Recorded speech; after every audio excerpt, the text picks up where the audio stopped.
definitely I've got the counter. It's ticking up. I reckon if you were to look for it now, you might find it. Hello, people in the future, all around the world.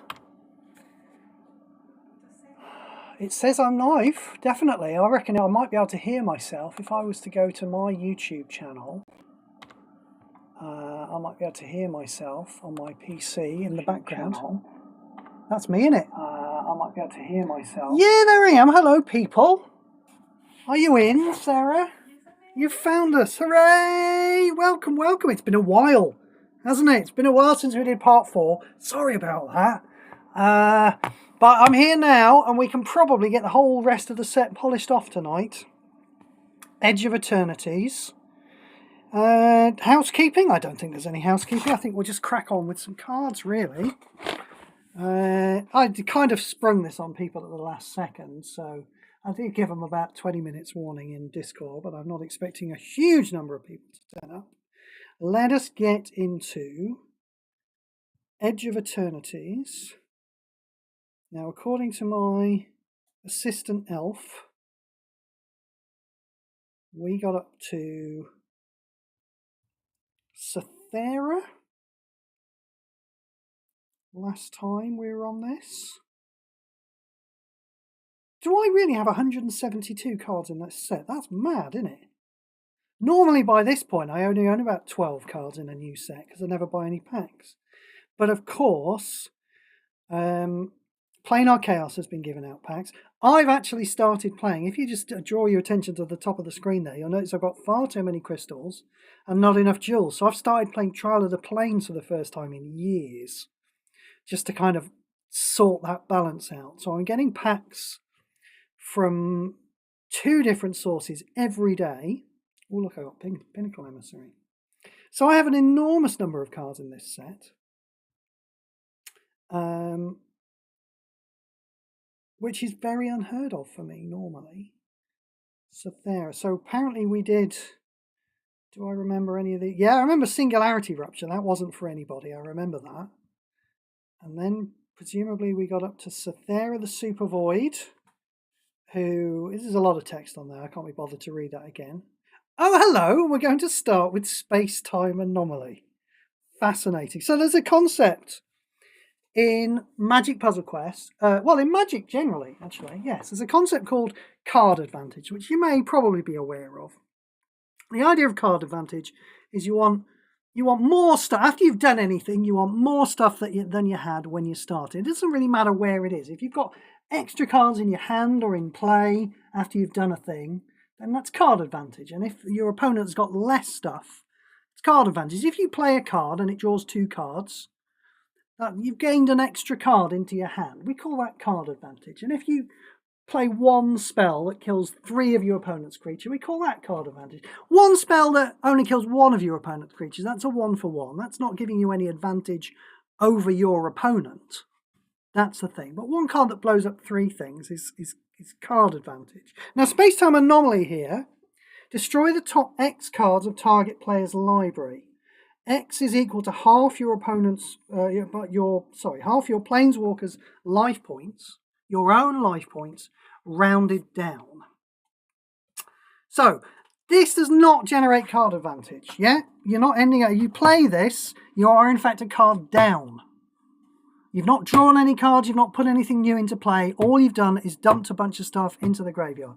As such, is rubbish. Don't bother getting it. We'll move on. Specimen for... I'm kidding! Of course I'm kidding! Yeah, this one's going to be really interesting. It does not generate card advantage. But that is a lot of cards. That's probably about 60 cards, isn't it? I'm playing Dakon all the time at the moment. He's got 129 life. Khan's got like 120 life. Dak Faden's got 120 life. Nobody's in a big hurry to play with Ral. The original Ral, I don't think, with his 102 life these days. I mean, I never liked his 102 life in the first place. But we are dumping maybe 60 cards in the graveyard for this, providing we haven't taken a lot of damage. 60 cards in the graveyard with this. Maybe 50. But that's your entire deck and then some. If you think of your deck starting with 4 copies of each of the 10 cards in it. You start with a deck with 40 cards, and then when it runs out of cards, it respawns. So this is dumping your entire deck into the graveyard and then some more. Maybe as many as 6 copies of every card. Maybe even a few more than 6 copies of every card. But with 120 life, about 6. If you happen to have been busted down to 80 life, then still 40 cards in the deck. That's your entire deck. That's a lot of cards. We've not really had anything that does this many cards before. Have we? Like Glimpse the Unthinkable, I can think of, used to dump like 10 cards in the graveyard. And I used to play with Drowned Secrets. Yeah, that was the support, and it used to dump 2 cards into your graveyard every time you cast a spell. But you'd need to do quite a lot. With those types of cards, you would end up with a Beacon Bolt that could deal 50, 60 damage, but you need to do quite a lot. You need to cast 1 single copy of this, and all of a sudden any of the Beacon Bolts that are in your graveyard, which you've still got to pay for, admittedly, you know, already doing a considerable amount of damage. 2 of them, 3 of them, you're looking at single lethal Beacon Bolts, and you haven't just put 1 Beacon Bolt in the graveyard, you put 4 or 5 in. Why are you talking about Beacon Bolt, Steve? It's not in Standard. That's a very good point. Let's talk about some of the cards that are in Standard. So, what have I seen already? I've encountered this twice in the recent Colours of Magic. I saw 2 different decks playing with it.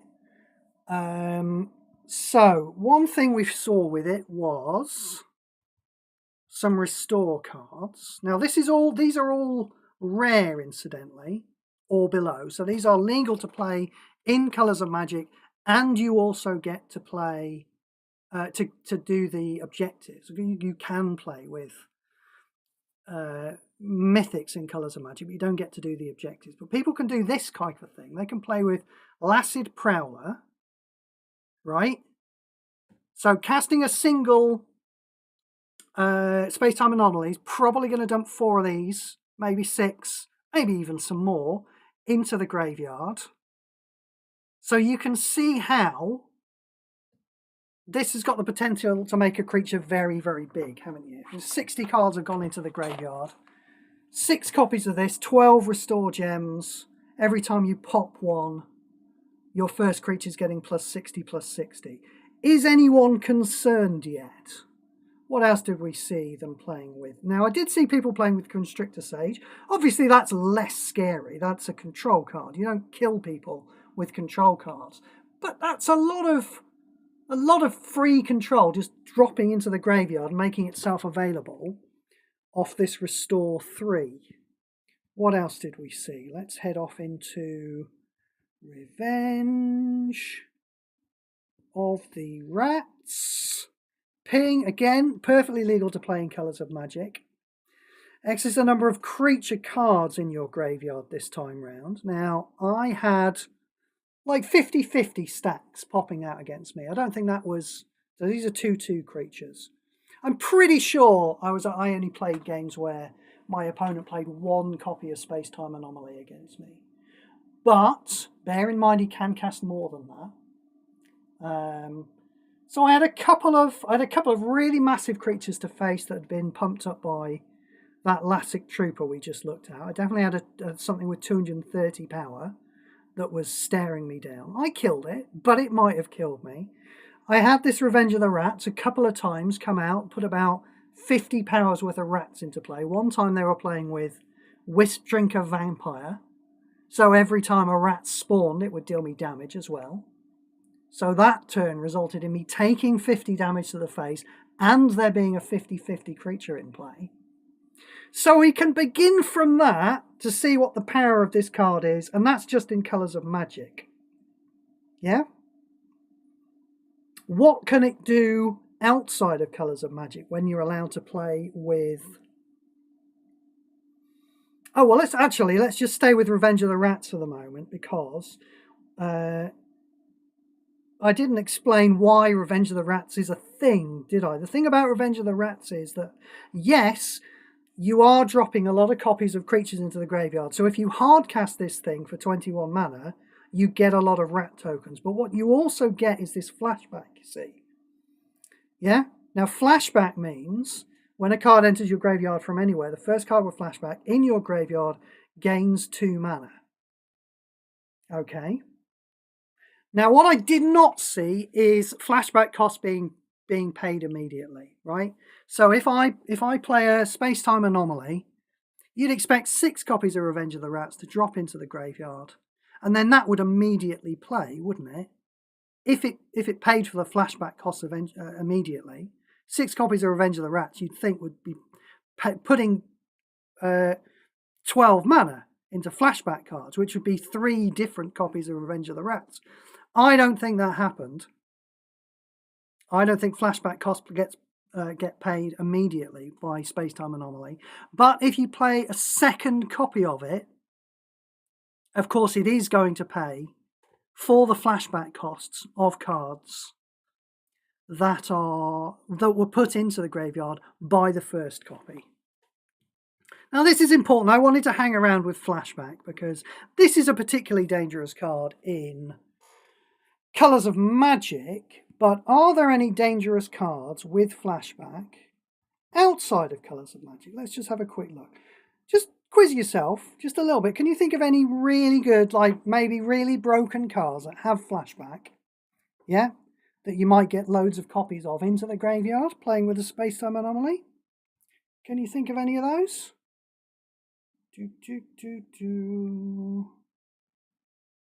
Where's it gone? Where has it gone? I'm going blind. Oh, I know what I've done. I have. I'm not looking for it by mana cost. And there were lots and lots of... It's Mystical Teachings! That's what it is. This should be a little bit scary, to be perfectly honest. Like I say, if you drop 6 copies of Mystical Teachings into the graveyard with a Space-Time Anomaly, I don't think they all cast straight. I don't think they all trigger flashback straight away. But I think the second one is going to. That'll be 12 copies of Mystical Teachings. That'll be 24 mana. So that would only pay for one of the Mystical Teachings. But I mean, maybe you've got some more copies of Mystical Teachings in there. Maybe you have played Space-Time Anomaly with Mystical Teachings. Have you thought of that? There's some combo there. Honestly, I could keep going about all this all night. I'll say one more thing. I'll say Space-Time Anomaly and Raise the Dead. Yeah? There's 2 rares. And that's just putting a huge amount of creatures in play. I mean, if you want to win, 2 of those creatures could be Ocelot, Pride and Wisp-Drinker Vampire, could they? Now, I mean, that's not the best way of putting Wisp-Drinker Vampire and Ocelot Pride in play. The best way of putting those 2 cards in play is to cast them, isn't it? But it can do that. My point really is that Space-Time Anomaly is incredibly good. Probably too good, but you know, people hate it when I say that. So let's just say incredibly good. And I think we've probably only scratched the surface of what it can do. You know? Flashback is kind of an evergreen now that they like to put into... I'm using evergreen in the strictest correct sense of the word, and not the stupid way of using the word that the Webcore and Octagon have produced. But it's the kind of thing they just put in any set whenever they feel like it, flashback now. So we could be getting more flashback cards at any time. Restore was local to the last set, wasn't it? So we're not really expecting a lot of Restore cards to pop up again, but who knows? Who knows what cards are going to care about being in the graveyard? Gideon's in. Hello, Gideon. Gideon said, you know, I love some Back in Town with Space-Time Anomaly. Yeah, absolutely. So Back in Town is basically doing the same thing as Raise the Dead there, you know. And yes, let's not forget, you can fetch all of these things like Back in Town, like Space-Time Anomaly, like Raise the Dead, with a Mystical Teachings, which is also too good. I don't think the combo players have finished making Space-Time Anomaly as broken as possible yet. Watch out for it. I think it's going to completely revolutionise Colours of Magic. to the point where people might start talking about nerfing it. We'll see about that. It does at least cost more than 11 mana. It might even become a ridiculous force in Standard. Who knows? I mean, we have a lot of really broken shit in Standard. So maybe I'm not going to go near it when I'm playing. Maybe I'm just going to carry on playing my normal, Mystical Teachings, Golden Wish bollocks when I'm playing in Standard. But get hold of it, Space-Time Anomaly, have a play around with it, and we'll see what happens with it. And I don't even feel bad about saying definitely chase this card. Because if they do nerf it, it's only a rare. Rares are easy to get hold of. Anyone can get hold of rares. Come on! Right, how long have I spent talking about one single card? Is that like 25 minutes? Probably 20 minutes, 10, 15 minutes. I don't know. But yeah, that's a good one. Seriously. Night's Whisper. I still think Night's Whisper is really powerful. But, I have my concerns about it because it doesn't combo well with Mystical Teachings, and I'm not going to stop playing Mystical Teachings because it's the most broken card I've ever seen in my life. So yeah, don't go chasing Night's Whisper, but do absolutely go chasing Space-Time Anomaly. Shall I finally stop with that one and move on to what's the next one? Oh, right, yeah. No, I don't actually own it, you'll notice. That's why it didn't pop up on the screen there when I was expecting it to. I do not own this card. Let us move on to Specimen Freighter. Well, that was a bit exciting to talk about that for so long, wasn't it?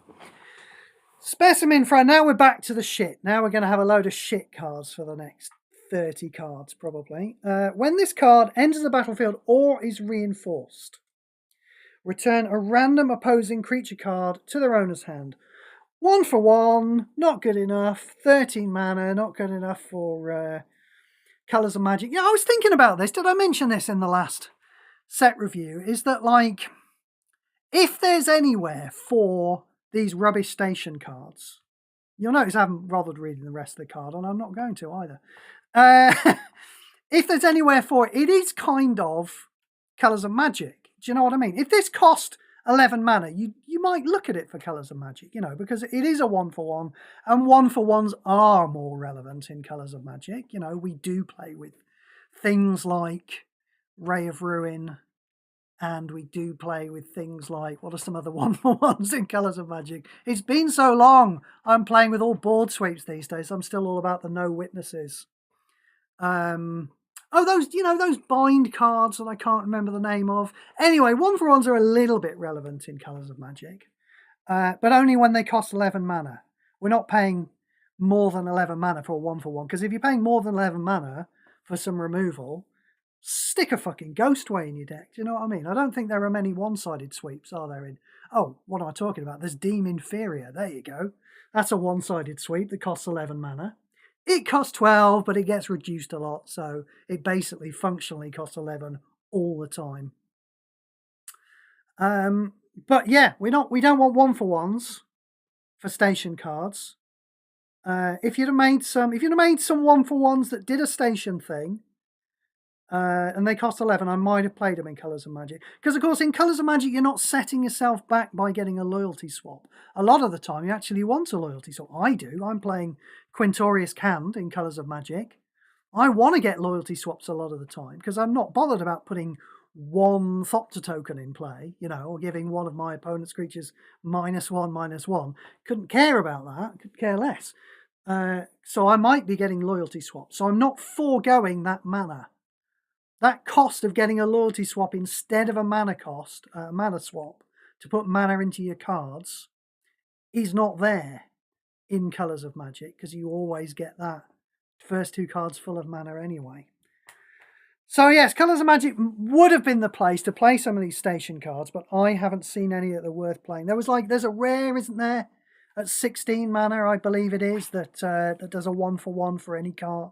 And again, don't mind a 1 for 1 that does any card in Colours of Magic. Legions to Ashes, that's not quite a 1 for 1, is it? I used to play with that. That's rotated out. I'm sure that Lassoed by the Gonads. No, that's not what it's called. But it's a 1-for-1.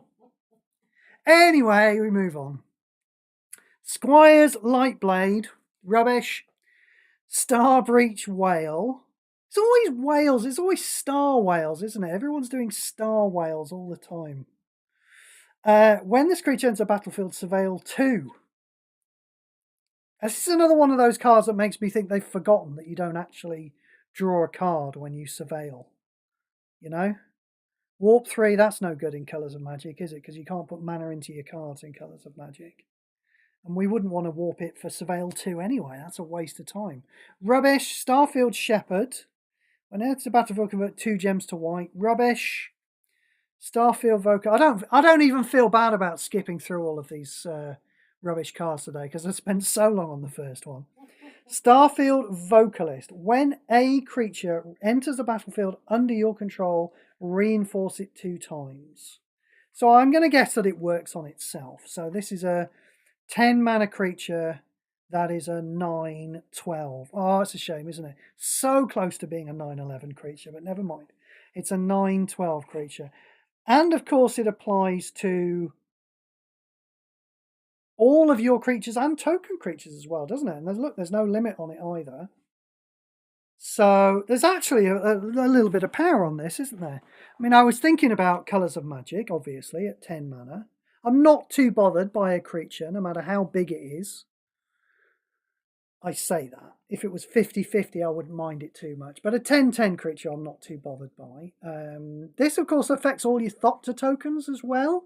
Anytime you're generating tokens off, off Colours of Magic or Thopter Spy Network or Elspeth, all your 1/1s are becoming 3/3s when they sprog into play. So there is some power on it. It's just not my kind of thing, I'm afraid. Not terrible. Yeah, this probably makes it all the way out of high shit tier, doesn't it? I think. If I was in a more curmudgeonly mode, I'd put this in high shit tier just because it's the type of thing I don't like to play with.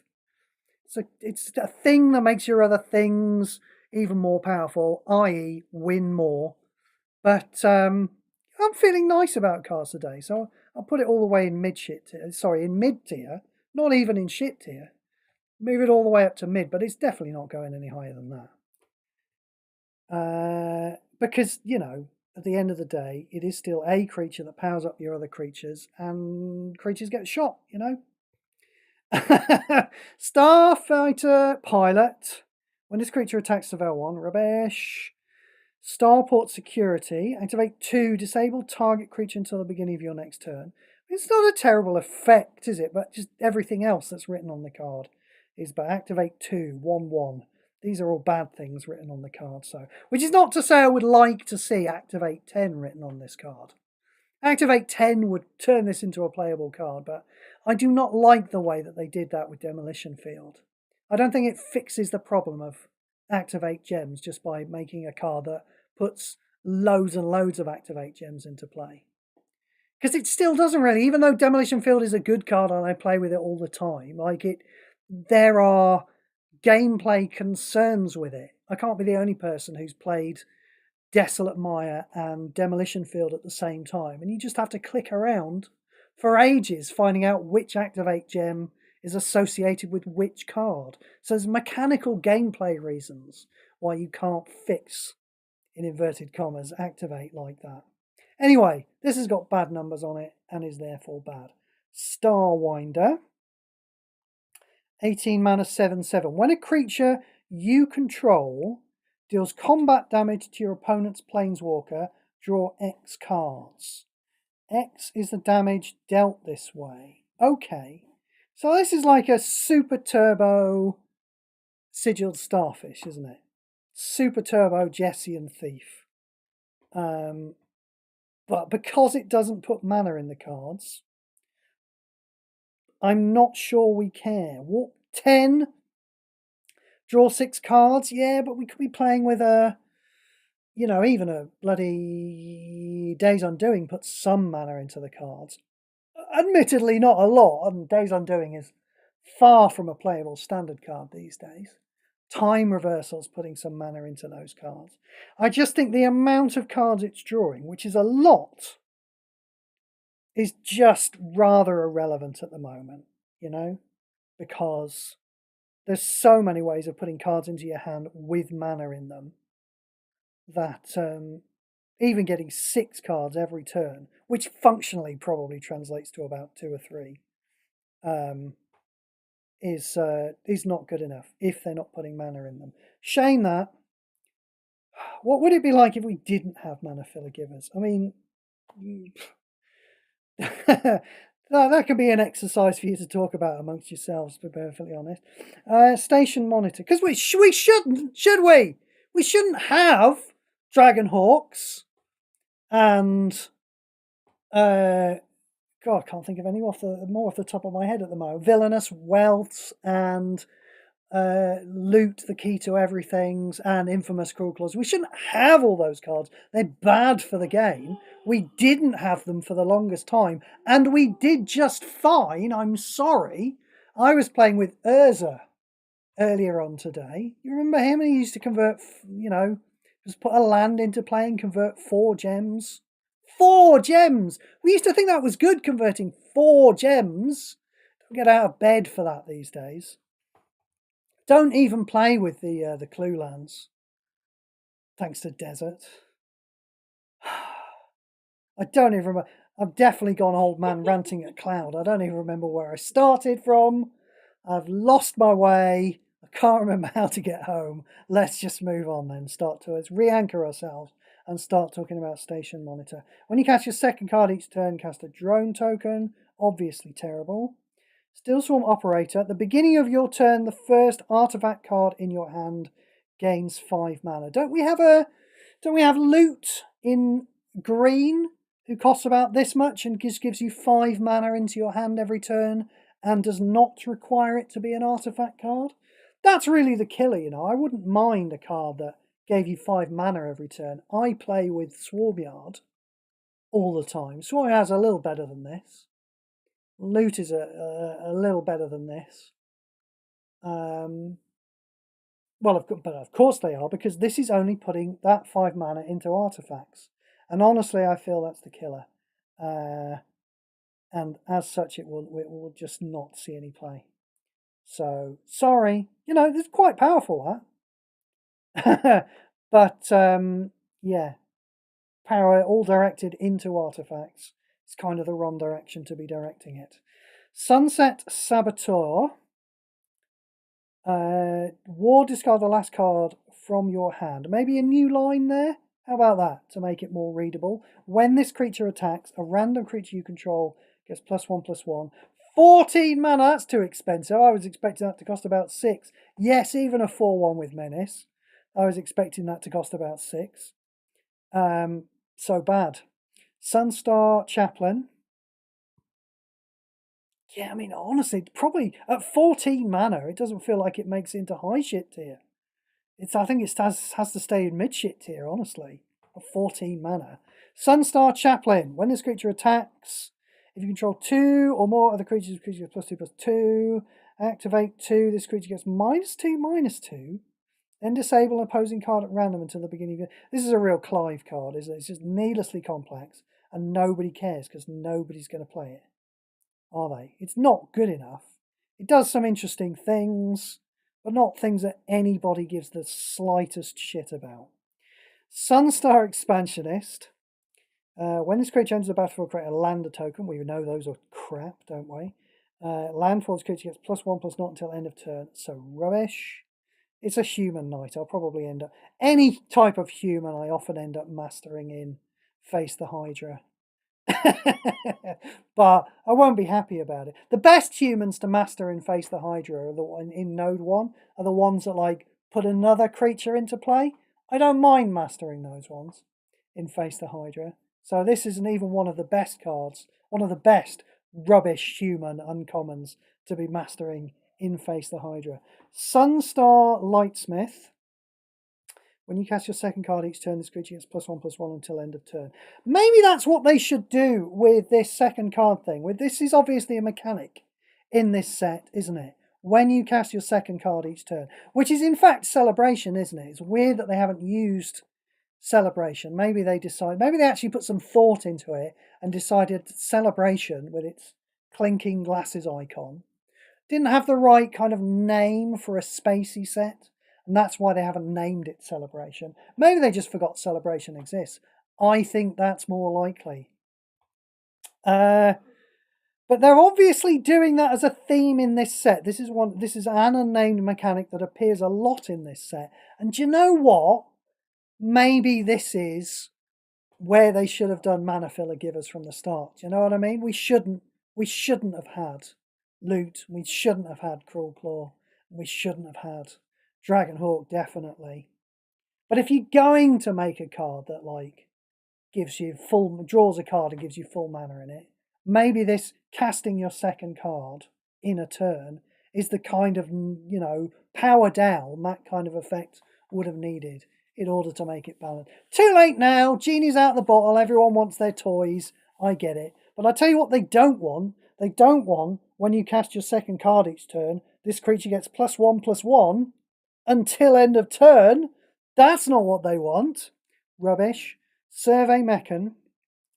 When this creature leaves the battlefield, deal 3 damage to target creature, draw X cards and gain 3 life. X the number of land supports you to, whatever. Again, rather needlessly complicated. Susor Secundi, Void Altar. At the beginning of your turn, convert 3 gems to black. Yeah, we've seen all this before. Station 6, when a creature dies, draw a card. Yeah, and the same about that as I've said about all the other station lands that were too expensive. Okay, here we go. This is what I was talking about earlier. This is a 1/1 that's a station card that costs 11 mana that is not mythic. So this might be the closest thing we've had to something that looks like it's playable in Colours of Magic. So when it enters the board, destroy the first opposing creature. And then you've got Station 3. Let's see what this does. I've done it again. I always do that, don't I? I click where it says Station and not where it says Charge Saurian Dirgegraph token. This is a 4/3. And obviously, when it comes into play, or is reinforced apparently, destroy the first opposing creature. So it's okay. If you are looking for a 1/1 that just destroys a creature.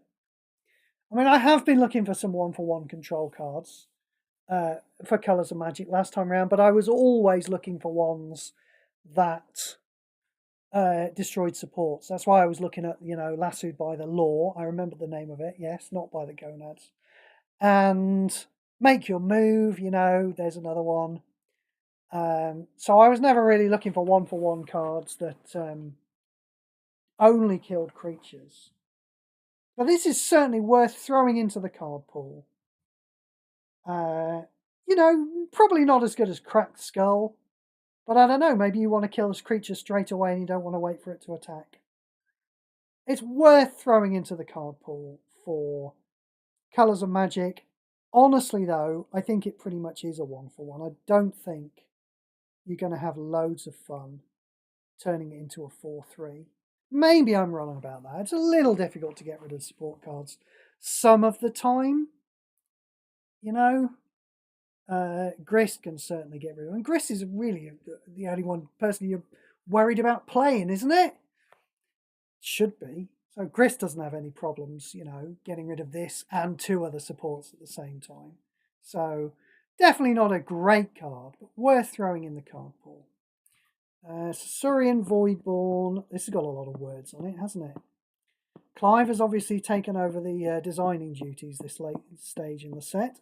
When a creature you control dies, your opponent loses 1 life and you gain 1 life. Rubbish.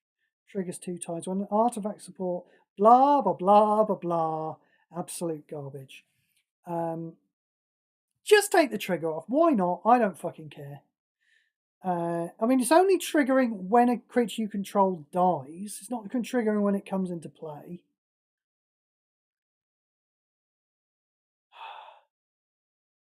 This is the problem with it. Its only use, isn't it, is to be part of a combo deck that's broken. And if it's not part of a combo deck that's broken, then it's no fucking good at all. So it's kind of a card that shouldn't exist, you know. You can take the trigger off it, but it'll either see play in a combo deck that kills people immediately, and we don't really need it. I'm sure we've got other options that are better than the Wisp Drinker Vampire, for example, which, you know, deals damage when a creature comes into play. So yeah, just don't make cards like that, to be honest. Just don't make these narrow damage, sorry, these narrow damage cogs for combo decks. Just don't do it. Swarm color. When this creature attacks, draw a card. I mean, this pretty much is exactly a Sigil Starfish, isn't it? And we've moved way beyond that being a relevant card. I might, every so often, look at it for Sigil Starfish, that is, for Seize the Day, just because the card pool is so small. I haven't played it for a while because I've not been playing blue. If I did play blue, I might look at Sigil Starfish. But that's not at all relevant to this card, which can never be played in Seize the Day and probably won't be played in a smaller format. So, bit pointless. Synthesizer Ladship. What have we got here? Station 2, create a robot token. Oh no, at the beginning of combat on your turn, create a robot token. Now, Station 2 is reasonably small, isn't it? Still too high. Do you know what I mean? 5 mana, it's a cheap card. You know? It's quite, as station cards go, this is quite cheap, isn't it? 5 mana to put it into play. You only have to play 2 loyalty swaps. That's 2 loyalty swaps on the turns after it's come into play, of course, because it has to be in play. And then you have to make 2 loyalty swaps. Then it's creating a 2/2 every single turn. So, you know, it's kind of better than a lot of station cards, and also kind of worse than any card you might actually want to play with. So, nope. What do we think? What do we think about that for Colours of Magic? We think go and play with something like Muster the Departed instead. Yeah, there are token generators you can play with that you don't have to wait for the station. The point about this one is that it does something immediately and straight away. That's the thing about it. It is actually a 1-for-1, and even if it was only a 1-for-1, you would still look at it. So that's why I'm saying this one for Colours of Magic, because it does something straight away. This one, on the other hand, does not do something straight away, and as such, we are not looking at it for Colours of Magic, even though it's better than a lot of the station cards. But of course, being better than a lot of the station cards still means it's bad. Savondam, Sunstar Exemplar. When a creature you control dies or is exiled from the battlefield, gain 1 life, then this creature gets +1/+1, right? See, this doesn't have a trigger on it. Admittedly, this one doesn't kill you. Yeah, this is triggering every time a creature dies. It's getting bigger. You know, if you were to throw it into some kind of combo deck that somehow managed to play a lot of creatures that all came into play and died on the same turn, you would get an infinitely large creature, or at least a very large creature. But yeah, it doesn't have a trigger on it. But we don't care. When this creature dies or is exiled, blah blah blah. If this creature's power is 4 or greater, destroy a random opposing card. Again, bit over-engineered, and we don't care about it. Savondam the Lucent. This is 40 mana lifelink. When this creature enters the battlefield, attacks creatures, +1/+0, and death touch. Yeah, don't care. Systems Override. Gain control of target opposing creature until end of turn. They've been doing this a lot recently. They've been giving us really expensive versions of this. In the early days of Magic Puzzle Quest, this cost like 3 mana, didn't it? In fact, I'm pretty sure the version of this in Origins cost 3 mana. And then we had a few versions of it within the few sets that came out after that. There was a Madness version of this that cost 5, I believe. Don't at me if I'm wrong about that. But then in more recent years, we've had these like 10, 11 cost versions, haven't we? We had this, we had Ariet's Tempting Apple. I think there was another red spell that did it in the last couple of sets. Like 10 mana is way too much for this type of effect. 3 mana is too much for this type of effect. So 10 mana definitely is too much for this type of effect. Gaining control just to the end of turn, it gaining haste. No, you need to... If you want to make a card like this, make it do some more things. How about just gain all control of all your opponent's creatures? How about that? Just play with Confiscate. Tanakh Memorial Ensign. Landfall, deal 1 damage to your opponent, then draw a card. This ability triggers only once during each turn. I mean, why?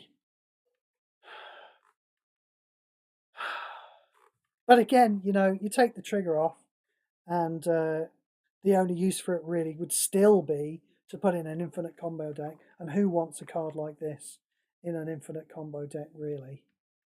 We move on. Tanakh, Steadfast Second. We've seen him before, isn't he? He was in one of the packs. That was one of the elite packs we looked at in one of the other set reviews. Your other creatures gain haste. Blah, blah, blah, blah, blah. Yeah, so we're not going to waste time on him.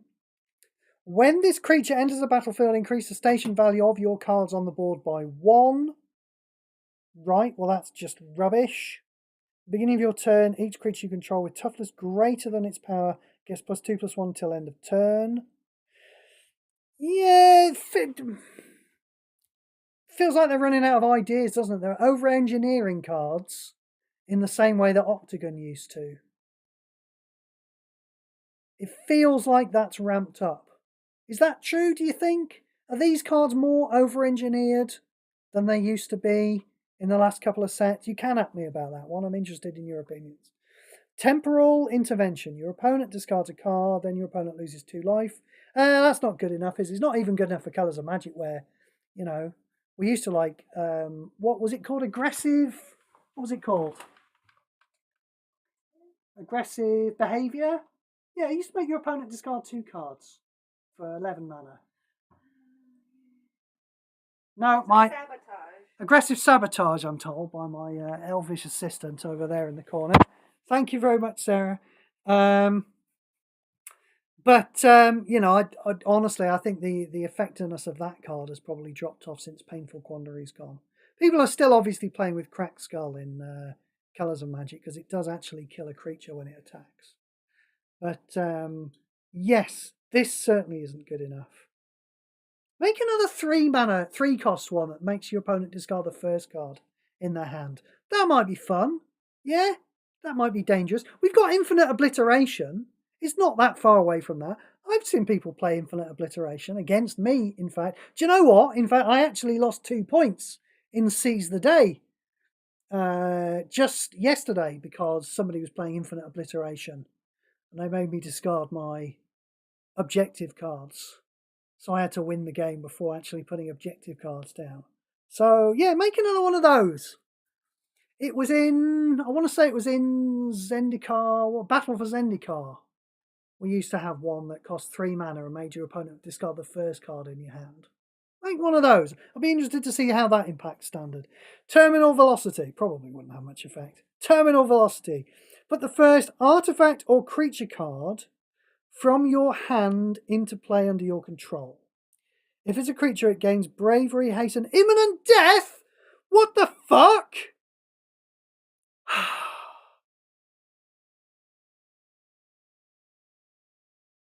I mean, that's just going to kill it, isn't it? Because it's like, this is a spell. Yeah? It's not putting into play with any reinforcements, is it? It's giving it Bravery. That's not very exciting. Put a creature from your hand into play, it gains Haste. So, and then it immediately dies. Otherwise, that support loses 3 shield. Ew. I mean, okay, fine. You can put a Chimel into play and it will survive. I believe Chimel costs 17 mana, though, not 18 mana. Who is this for? I don't know. If the Johnnies can see a use for this, let me know. I just don't think that's for anybody. I really don't. What is it worth paying that much mana to put something into play for a single turn, smacking your opponent with it once, and then it dying? I don't get it. Terrapact Intimidator. When this creature enters the battlefield, your opponent creates 2 lander tokens. This creature gets +2/+2. I mean, talk about needlessly complicated. Why is it not just a 4/3? They are just writing words on the card for the sake of it these days. Terra Symbiosis.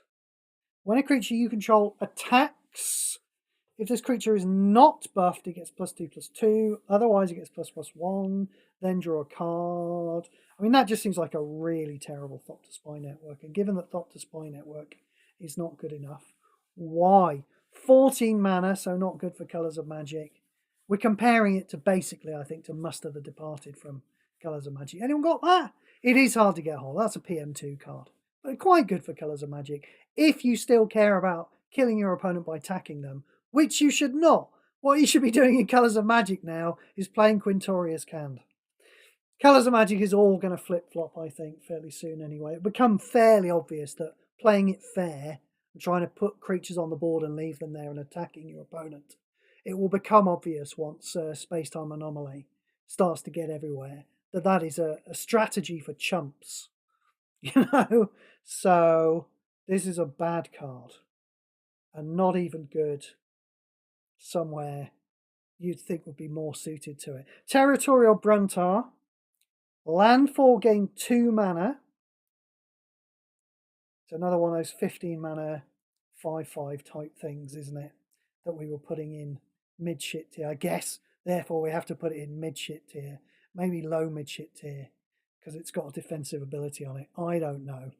Whatevs. If it was green, I would master it in the Silver Jewel with Grist. That's what I can say about that card. But it isn't, so I won't. Thaumaton Torpedo. Activate 1. Destroy the support, then destroy a random opposing card. Definitely not good enough, is it? They're really experimenting with the Activate gems again, aren't they? And I think they're about to discover that everyone hates Activate gems. Hopefully they do anyway. Geez, I hope we don't get sets full and sets full of Activate 1 cards going forward. Because they all suck and they always have. Right back to the dawn of time. When this creature enters a battlefield or dies, surveil 2. Yeah, whatever. Toughness 2 or less. You know, I might master this with Grist in Silver Jewel. Because you do have to play creatures with toughness 2 or less, don't you? So I'm always looking out for cards I can master that have a bit more power than they do toughness. Still bad, though. The Dominion Bracelet. I see what you're doing there. At the beginning of combat on your turn, right? So this is an 18 mana artifact equipment. Beginning of combat on your turn, your first creature gets +1/+1. At the end of your turn, if your first creature has power 25 or more, right, that's tough, isn't it? 25 or more. Exile this support. So 1 Galter is going to have to attack 10 times for this to trigger. That's obviously bad. 2 Galters, though, which I never tire of telling people, which is a thing that might happen. You might not want to play both of your Galters in the same turn, of course. But 2 Galters has certainly got power 25 or more. So that's when this might trigger. Let's see what it does when it does. Decrease all coloured mana bonuses of your opponent's Planeswalker by 10 until the beginning of your next turn. Right. So what this is doing is giving your attacking creature +1/+1 every turn, and then eventually it might make your opponent skip a turn. It's terrible, isn't it? It's like a terrible, terrible version of Emrakul. Emrakul, of course, not in standard. But no, I don't think anyone's going to be playing with that. How else do you get 25 power or more in play? Temmet, you know, I mean, we are playing with cards that get a lot of power, you know. Elspeth, Archangel Elspeth, she'll get 25 power off her tokens after 3 or 4 turns. Don't really like waiting that long. Temmet is a 4/4. He gets 25 power after you've drawn 6 cards. But then all it does after all that effort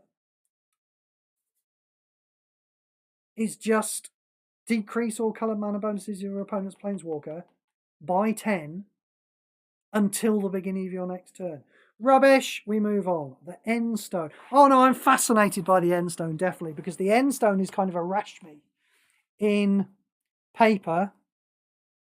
Yeah, You play a card, you draw a card. I think that's basically what the end stone does in paper. Rashmi, of course, quite a good combo engine. I usually forego Rashmi in favour of Prism Array when I'm building engine decks for Legacy, but nothing wrong with Rashmi. I see people playing combo decks with Rashmi and Conversion in Scotty Bloodlines, where you can only play with one colour of card. Let us see what the end stone does, because if it does the same thing, I notice it's colourless. And, of course, it's standard. When you cast a card, draw a card. There's your Rashmi. At the end of your turn, you lose 10 life.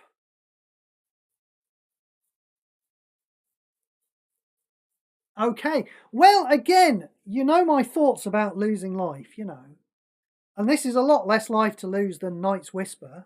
Knight's Whisper is going to do you a fair bit of damage, really. If you're comboing off with Knight's Whisper, you're going to take a lot more than 20 damage.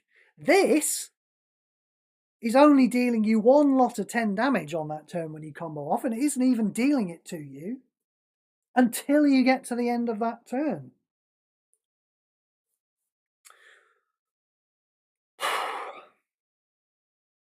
But do we care? That is really the thing.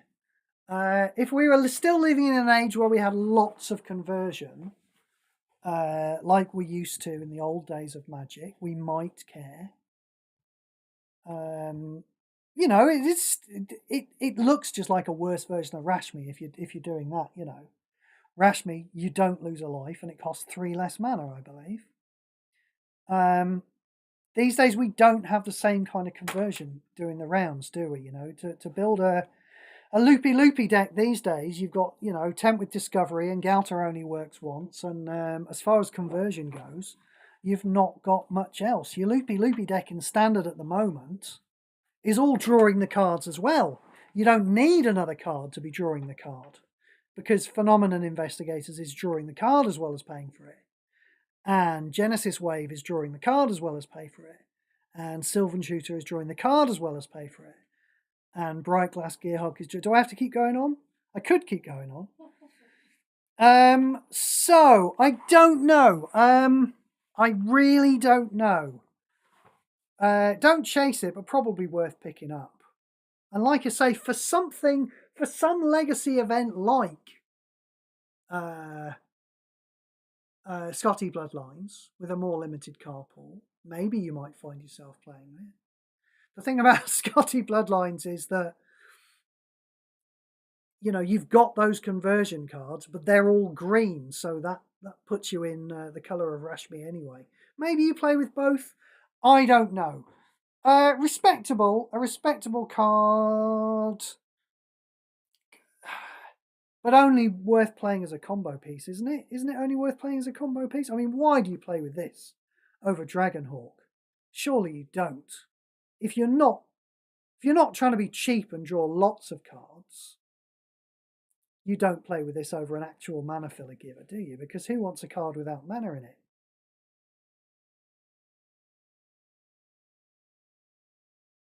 So I feel like it's probably not going to find a home. But, you know, it is a thing that does a thing.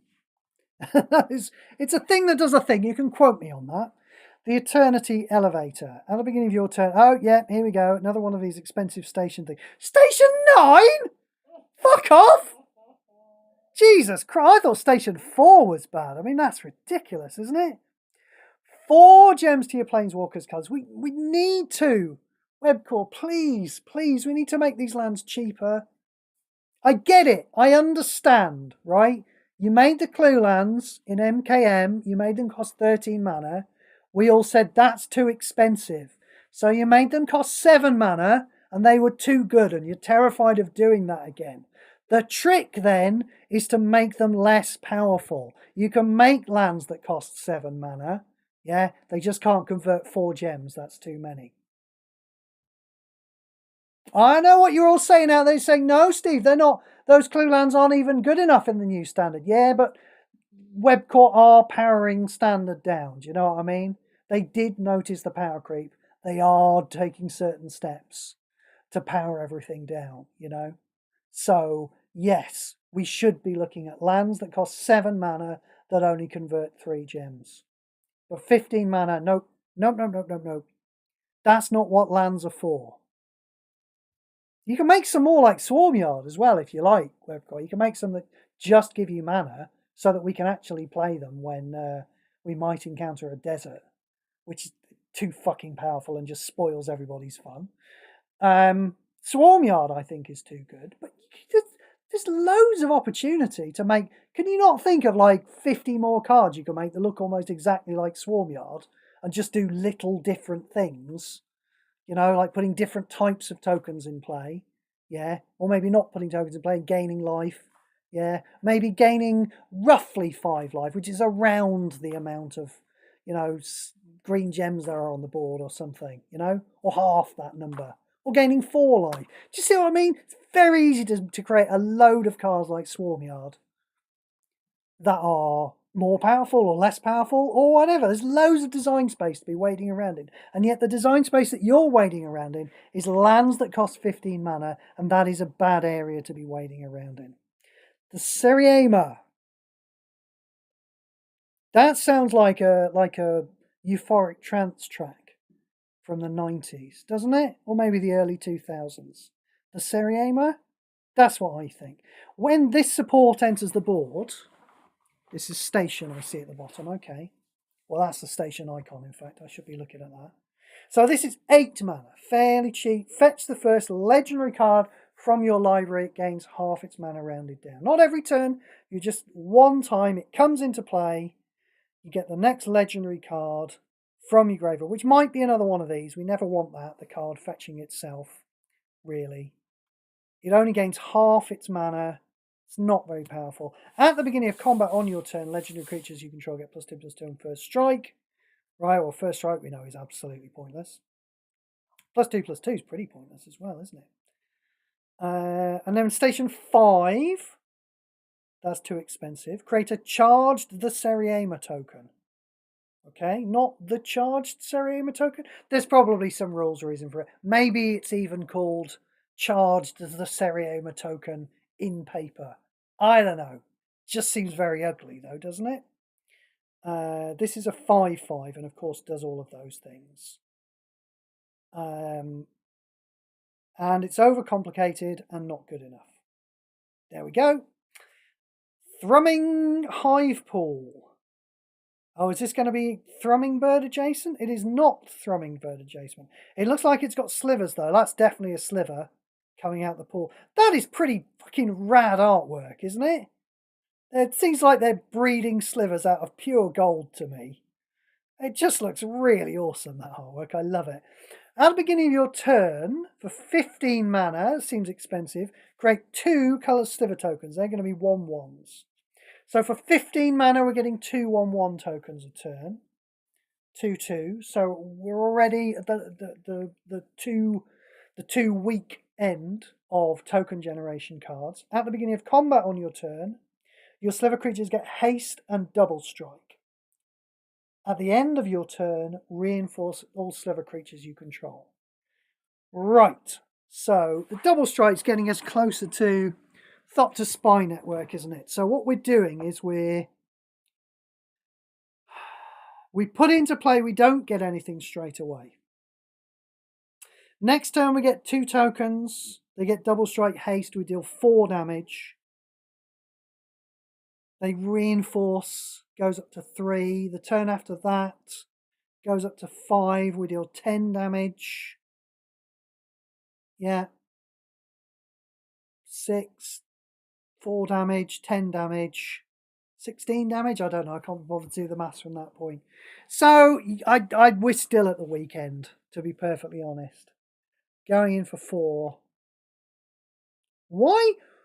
That's weird, isn't it? Why is it giving them haste?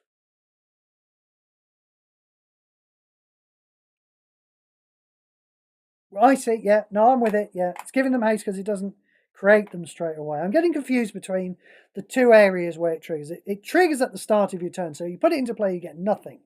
But next turn, you get the tokens, but then they get to immediately attack. So that's like a little, little turn faster than Thopter Spy Network. You could call this better than Thopter Spy Network, therefore if you wanted to, because it's going to deal damage at a slightly faster rate. But, you know, I do like the fact that Thought to Spy Network draws a card. But I guess, you know, when you throw in the fact that you have to put another support into play for Thought to Spy Network, I guess you probably have to call this card better than Thought to Spy Network.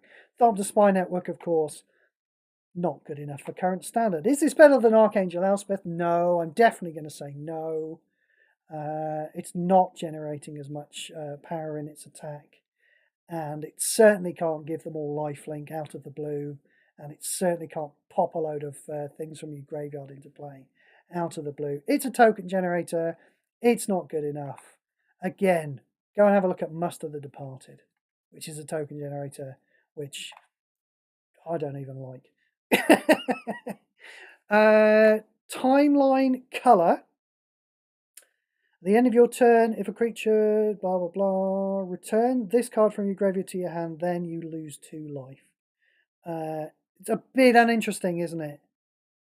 So if it is in your graveyard, if anything was destroyed, it sprogs back from your graveyard into your hand, but it is only a 10 mana haste 2/2, which we don't even care about in Colours of Magic. In fact, in Colours of Magic, you're generally going to be drawing so many cards there won't even be room to put it back into your hand, you know?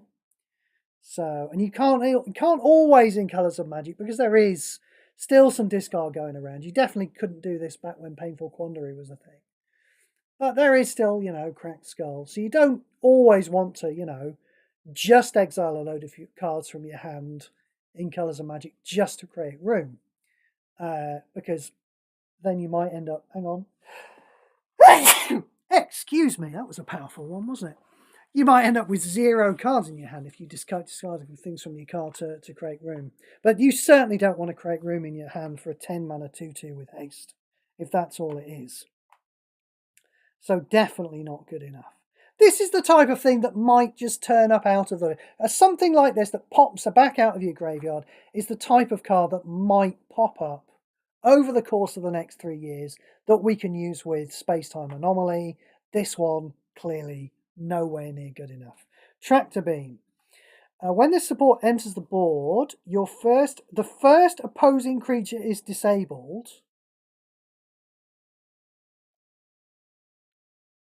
Then gain control of your opponent's first creature. That's very weird. Why would it do that? What does this do in paper? Because it's permanently... This is a weird card. This is a real roller coaster reading this one, isn't it? Because you get halfway through and you think, my God, Sleep with the Fishes is back. That would be quite exciting, wouldn't it?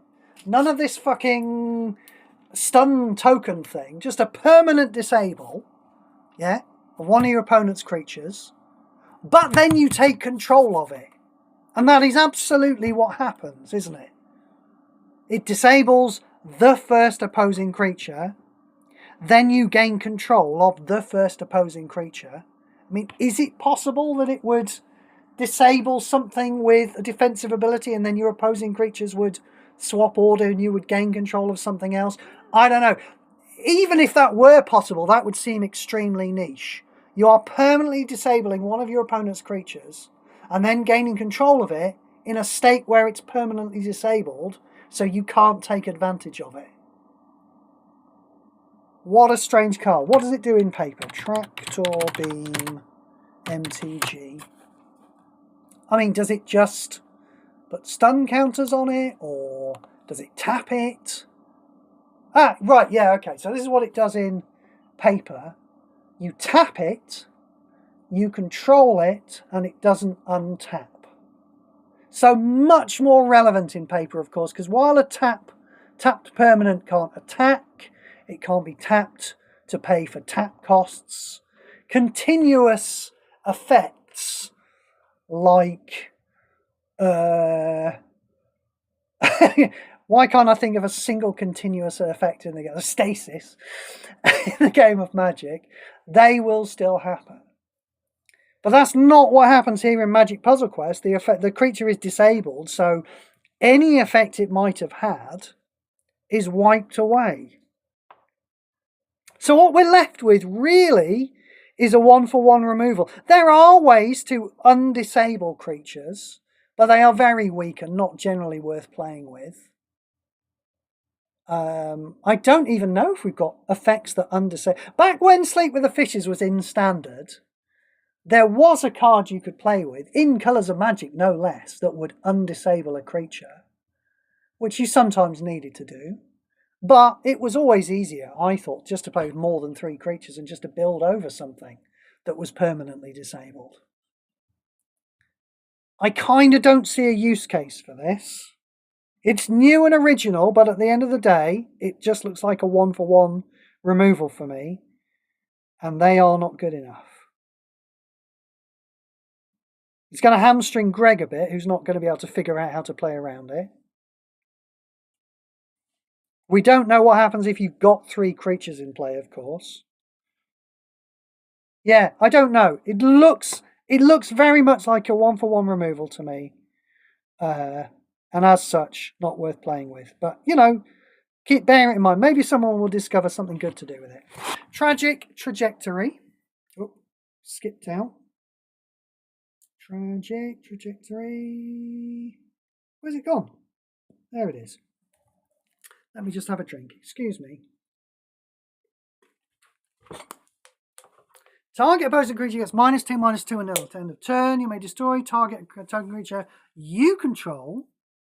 If you do, that creature gets just needlessly pointless and rubbish. Needlessly pointless. Needlessly complicated and pointless. Maybe that's what I meant to say. Umbral Collar Zealot. Right, that is apparently an Umbral Collar. He does look pretty badass though, doesn't he? Let's face it. He also appears to have little flying Mr. Terrific balls as well, I notice. When a creature you control dies, Surveil 1, this effect can only trigger once per turn. I mean, honestly, with something like Surveil 1, you don't need that. You don't need such a severe restriction on that, do you? When an artifact support you control is destroyed, Surveil 1. Rubbish. Universal Surveillance. I don't remember seeing this. Let's... this might be the last masterpiece we get to. Who knows? We do have 20 cards left, I suppose. How are we doing for time? We'll power on through. We can probably get to the end of the set. At the beginning of your turn, if this card is in your hand, reduce its cost by X. It's 16 currently. And X is the number of artifact cards you control, including their reinforcements. So again, has anyone thought of a good way of putting lots of artifacts into play other than Hell to Pay? It's still basically just Hell to Pay, isn't it? But why would we cast a Hell to Pay to make this cheaper? Why would we not just cast this for 16 mana? It feels like the cost reduction is not going to factor too much into the power of this card. So let's basically assume it's going to cost us 16 mana and see what it does. Gain 20 mana, that is +4 then. If you've got a bunch of artifacts in play, it might be +10. I don't know. Doesn't seem like it's going to be much more than that, does it? Gain 20 mana, then if you have less than 6 cards in your hand, draw cards equal to the difference. I have seen this before. I remember asking Zivert why it doesn't just say draw 6 cards on it. Yeah? Why doesn't it just say draw 6 cards on it? It's very well-defined behaviour that if something tells you to draw a card in this game and you can't do it, you just ignore the draw. So it should just say, gain 20 mana, draw 6 cards. It annoys me, the superfluous words on the cards, but that's what it does. Is that powerful enough for 16 mana? Is that powerful enough with this nebulous cost reduction on it? I don't think it is. You're gaining 20 mana and then drawing the cards. So it's most definitely not an insta-mana filler giver. And even if it was, we probably wouldn't care because, like, we want to put some cards in that deck that cost more than, in the Loop Hero deck, that cost more than 20 mana anyway. I mean, I don't like it. Does anyone like that? I don't like it. We've got Lock and Load, for God's sake. Lock and Load costs 16, gives you 2 whole free cards. And then it's got that extra plotted bit if you ever need it, which you generally don't, but you never know. You might. Isn't it a one-sided sweep on the plotted bit? I don't think it's a two-sided sweep, isn't it? I think it's a one-sided sweep. So, you know, not irrelevant, but mostly you pay 16 mana for 2 completely free cards. And this is giving you 20 mana. And 20 mana sounds like less than 2 completely free cards to me. I don't like it. Somebody tell me what I'm missing. Uthros Scion Assist. When you cast your first spell each turn, the first spell card in your hand gains 4 mana. Yeah, that's rubbish. Scanship. These are jellyfish people again, I think. When this card enters the battlefield or is reinforced, discard a card and draw 2 cards. Oh, look at that, for 9 mana as well. We're discarding first. No mana, it's rubbish. Obviously, Station 4 is just going to do that again. Rubbish. Uthros Titanic God Core, we've seen in the spoilers. And this is just another one of those expensive lands. In fact, I reckon I might have talked about it in the in one of the other set reviews. And even if I didn't, you know exactly what I'm going to say about that expensive station land. At the end of your turn, if you attacked with 2 creatures or more, discard a card and draw 2 cards. Yeah, you know, this is sitting fairly squarely somewhere in mid-shit tier, isn't it? Virulent Silencer. 14 mana, 2/3. I mean, that's bad. Toxin? Are you joking? Toxin. Everything else with Toxin tokens has rotated out of standard. They expecting us to build a poison deck with 1 card? Are you going to do that, Sarah? Are you going to build a card with this card? A deck. A whole deck with just Virulent. There might be more. We're at V. There might be some Z cards at the end of the set that give your opponent Toxin tokens. An artifact creature you control deals combat damage to your opponent's planeswalker. So you don't even need 3 creatures that do. You can just be playing with 3 artifact creatures and this one, and you'll give him 3 Toxin tokens a turn. Do you care about that, Sarah? Proliferate? It does not have proliferate on it. No, it's when an artifact creature you control deals combat damage, you create a Phyrexian Toxin token under your opponent's control. So for each artifact creature that attacks. So it's not just itself when it attacks. Yeah, it's rubbish, isn't it? It's rubbish, thank you. Virus Beetle. Does anyone know about this yet?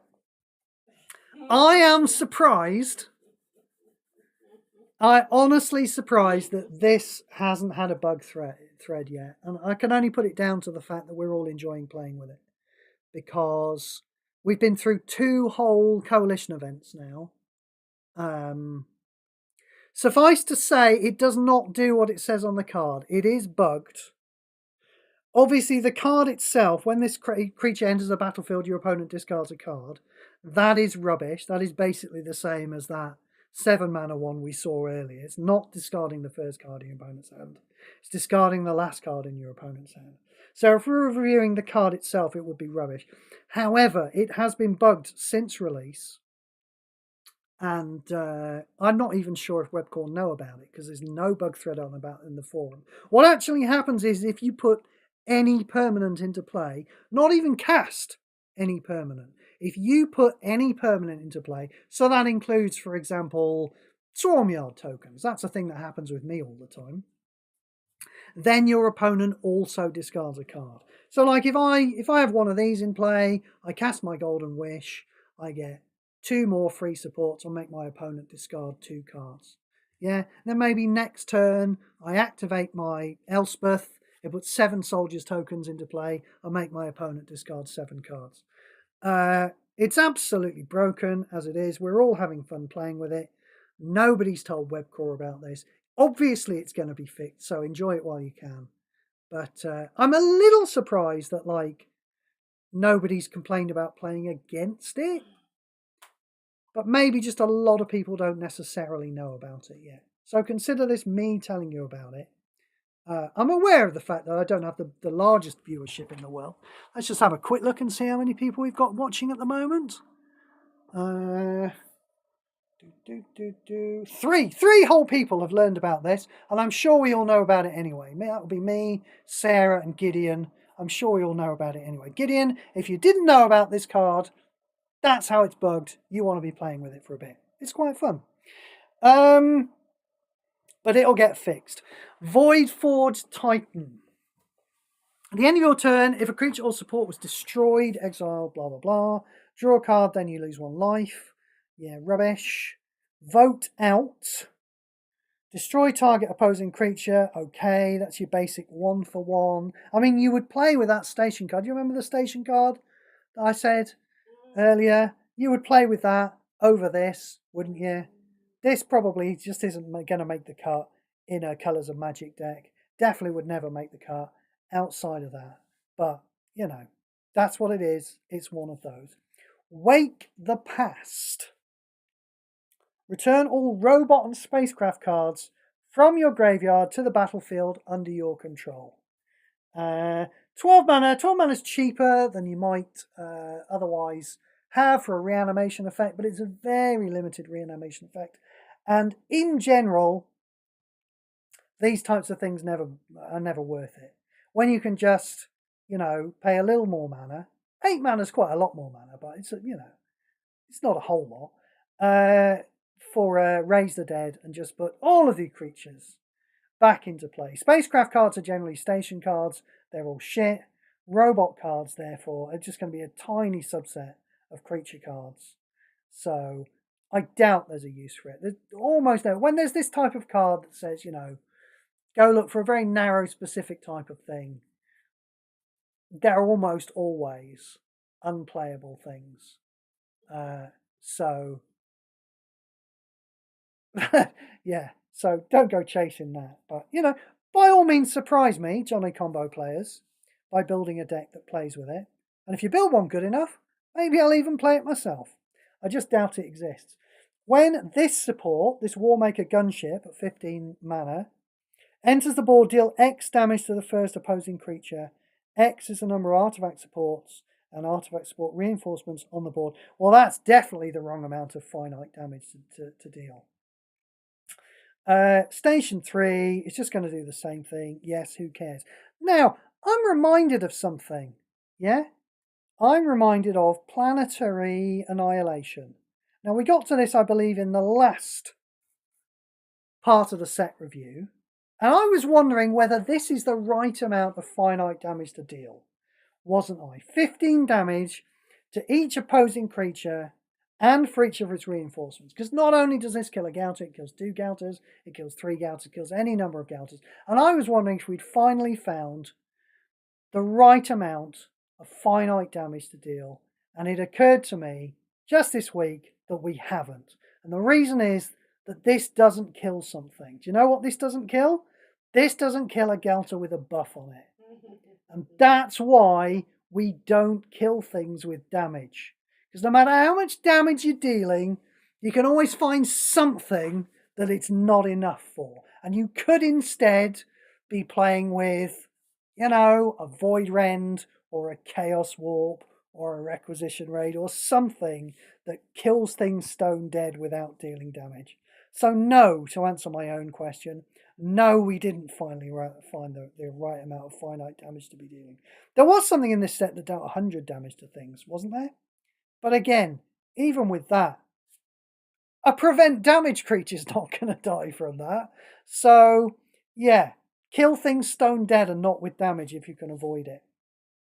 Damage, for direct damage, you want to be able to be targeting planeswalkers. That's when that comes into its own. And that doesn't generally ever make it good. Sometimes necessary with objectives, but yeah. Creatures, kill them stone dead. That's what I say. Weapons manufacturing. When this support enters the board, create 3 munitions tokens. Now, what are these? When this support leaves the board, deal 4 damage to your opponent's planeswalkers and destroy 2 random gems. So what we've got here is dealing 12 damage to your opponent's planeswalker. I mean, that's not good enough. It's tied to blowing these little things up. But even if it wasn't, dealing 12 damage to your opponent's planeswalker and getting, you know, a not especially impressive cascade we don't like it. Let's have a look and see what else it does, though. When a non-token artifact card enters the battlefield under your control. Right, well, I mean, I'm sure these are artifacts, but they are, of course, token artifacts. Non-token artifact card. How are we putting a lot of non-token artifact cards into play? Space-time anomaly, Steve. I mean, you know, you have to raise the dead after that as well, but no, I can't think of a good way of putting a lot of non-token artifact cards into play which would make me care about creating munitions tokens. So, I don't know, is this going to be like a Millennium Calendar card that people like to play even though it's bad? Have fun with it if you like it. Build a deck for it. When this support enters the board, create a robot token. Well, that's not good, is it? Just a 2/2? Is that all I get? And then a station 4, which is a 3/4 and another robot token. Rubbish, we move on. Weft Blade Enhancer. This creature enters the battlefield, your other creature get +1/+1. Absolute garbage. When another non-token creature or artifact card enters in play under your control, deal 1 damage to each opposing target. It's interesting, actually. Let's just go back to Weft Blade Enhancer. It's funny, isn't it, that like I really seem to care about the 5/5s. You know, I was putting the 5/5s into mid-shit tier. The fact that this has got 3/4 power for 13 inclines me to bust it down into low shit tier. It's funny, isn't it, how that 2 power, right at the bottom end of the scale, yeah, in shit tier, I'm prepared to spread these cards out and say, well, this 13 mana 3/4 is much less powerful than a 14 mana 5/5, much less powerful, to the point where I care and put it into a different category. Where, of course, at the top end of the scale, I couldn't give a shit about one creature having 2 more power than another creature. Yeah? Like, do I care that Dragonhawk is a 5/5 and Cruel Claw is a 3? Is he a 3/4? I think he's a 3/4. He's a 3/3. Okay. Do I care about that? I couldn't give a toss. You know, if they were the other way around, I'd still want to play a Dragonhawk over a Cruel Claw. But it's weird, isn't it, how I care about this difference in power right at the bottom end. That was a curious aside, wasn't it?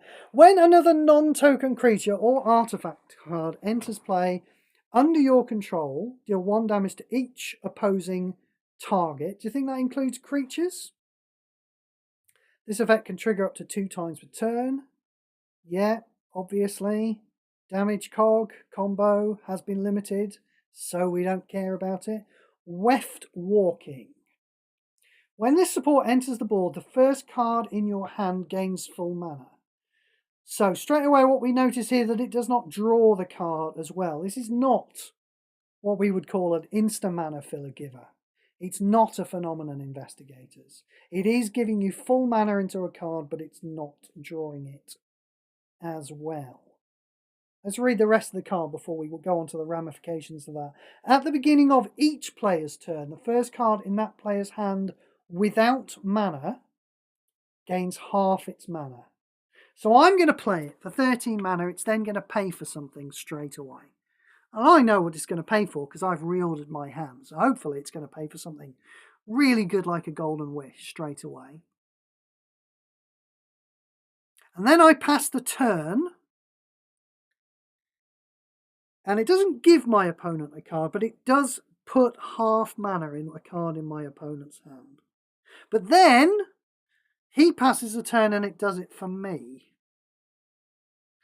So I don't like the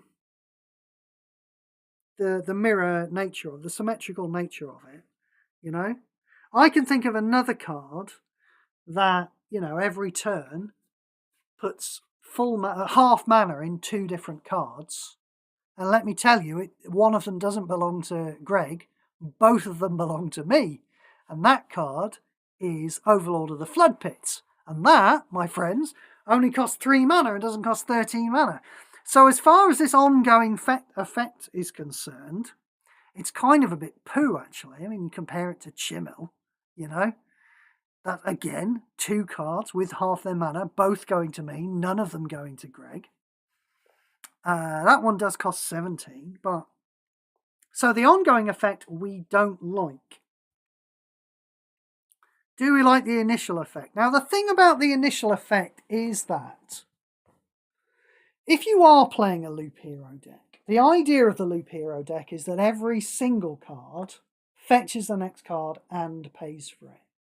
Now, in practice, it's hard to do for every single card to do that. Yeah? A lot of people will play, like Gideon, for example, who's in the chat. Hello, Gideon. He's got a version with full throttle. And I believe, did you not experience this weekend a situation where you played a Phenomenon Investigators, it went straight into a full throttle, and thereby the combo stalled, you know? So, you know, we have different versions of it, of this combo deck, but you often need... I had a version I was playing that Madren built, and it was playing with Tyvar to give my creatures haste. But again, you know, if I didn't have any cards full of mana in my hand at the time, and a Phenomenon Investigators ripped it off the top of the deck, there my combo would end. Now, because of this, we play in that deck cards that generate more value than one card with getting full of mana. So Lock and Load is the classic example. Yeah, you play Lock and Load, and that fills 2 cards with mana. Another round requires a certain number of creatures to be in play. But when you've got 2 creatures in play and you play it, you know, you could get, well, you cast another round and you could get a copy of Phenomenon Investigators in your hand and a copy of Brightglass Gearhulk in your hand. So it's not the case that you're always playing by the seat of your pants and every card has to pay for the next one. I mean, I play with Tempt with Discovery in this deck, and why wouldn't you? You know? And that will pay for quite a few cards in your hand, normally. So it is possible that this card might find a place in that deck. It's a blue card, you know, that we've got a lot of blue cards that do it at the moment. We've just had Quantum Riddler, which is an insta-mana filler giver. Building this Loop Hero deck often requires you to play a lot of different colours, you know, so the more options that we have for cards, and say getting more of them in blue here might allow you to broaden the choice of planeswalkers you have. So I would not rule this out as going in the Loop Hero deck. That's what I'm saying there. Even though it's not drawing a card, it is immediately filling a card full of mana, which will therefore make it play. I would not rule it out as going into that deck. So yeah, I might test it when it turns up in my collection. It is bad, let me just reiterate, it's bad that a deck like that exists at all. We should not have Sylvan Tutor. We should not have Mystical Teachings. Those cards are aberrant design mistakes. We probably shouldn't have Genesis Wave. We almost certainly shouldn't have Tempt with Discovery. We probably shouldn't have Phenomenon Investigators, to tell you the truth. You know? There's a reason why we had, what was it called? Back in the day, we had a Phenomenon Investigators, and it was a spell, and it cost 10 mana. And I believe it was in Battle for Zendikar. What was it called? Any ideas? I'm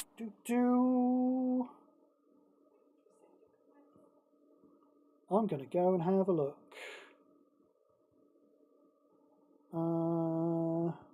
Blue spell. Bring to Light! There you go! So this was something Hibernum did. They played Bring to Light. And then they went, oh shit, that's too good, isn't it? And then they never made another one of those forever. And Octagon was certainly scared off making that type of thing. But Webcore think they know better. So they like keep making these things. So I don't think these things should exist. But if they do, which they do, and you want to be building that deck, let us go back to where we were. We've nearly finished now, haven't we? Weftwall, yeah, hardly any left now. Wormwall Sweeper. This is the loading screen, the first loading screen, isn't it? I recognise this. When this support enters the board, Surveil 2. Rubbish. Turns into a 2/2. It's Surveil 2. And Station 1. I mean, why is this the only card with Station 1 on it? Oh! Do you know, there might be a few cards with Station 1.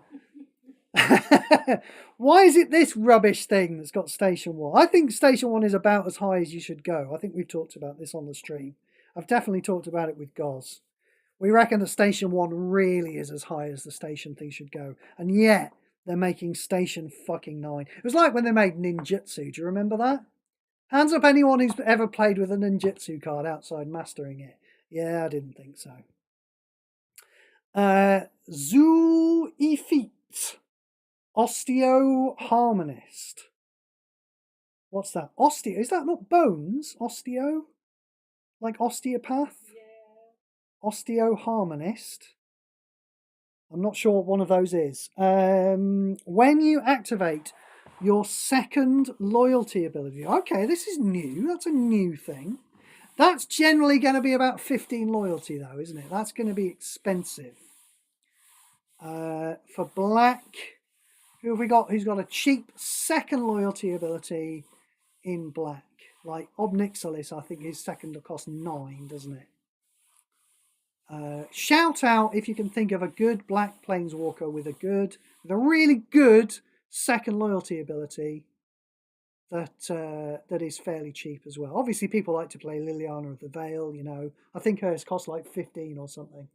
15 loyalty is quite expensive for a card. Return the first creature with the greatest mana value up to 14 from your graveyard to the battlefield under your control. This is just so hyper-specific, isn't it? Again, I turn this over to the Johnnies. You know, good luck fitting this into a deck. I'm not going to sit here and try and figure out over the next 20 seconds what the best use case is for this card. It seems unlikely for me that there is one, but who knows, maybe there is. Limiting the fact that the creature that comes out has a mana cost of 14 could potentially be turned into a design strength for the deck, you know, because it could mean that you could put more expensive creatures in the deck, but that you would be able to guarantee that this guy only gets out one specific creature every time, which is almost certainly what you want to do if you're designing around him, to be able to guarantee the one specific thing that you get out. So I have no idea. It seems very, very unlikely to me, but have fun building around him. Zealous Display is obviously garbage. Destroy all opposing... Oh, we've seen this already. Yes, that's right. This is the one-sided board sweep in black that black finally got because, frankly, Blasphemous Edict is a little too much of a hoop to jump through, having 13 cards in the graveyard, isn't it? You know? So we have talked about that, I remember. And the last card we have, Zookeeper Mechan. What is going on there? Right. I think that mask is the face of a robot with a big hot body, and he's riding a cat with a skull cap on it with 4 eyes. Is that what's going on there? I don't think the cat itself. And is that a hand? Do you see up in the top left corner of the a hand holding some reins, maybe? And has that cat got antennas? What kind of fever dream was the artist on? Jesus Christ, when they drew this. This is like one of those spirits from Kamigawa. It's absolutely insanity. I think they had a cold, right? They drank like half a bottle of NyQuil, right? And then they sat down to draw this card. I love it. No notes. And of course it's bad because it's activate 1, gain 2 mana. First creature gets +4/+0. Absolute garbage.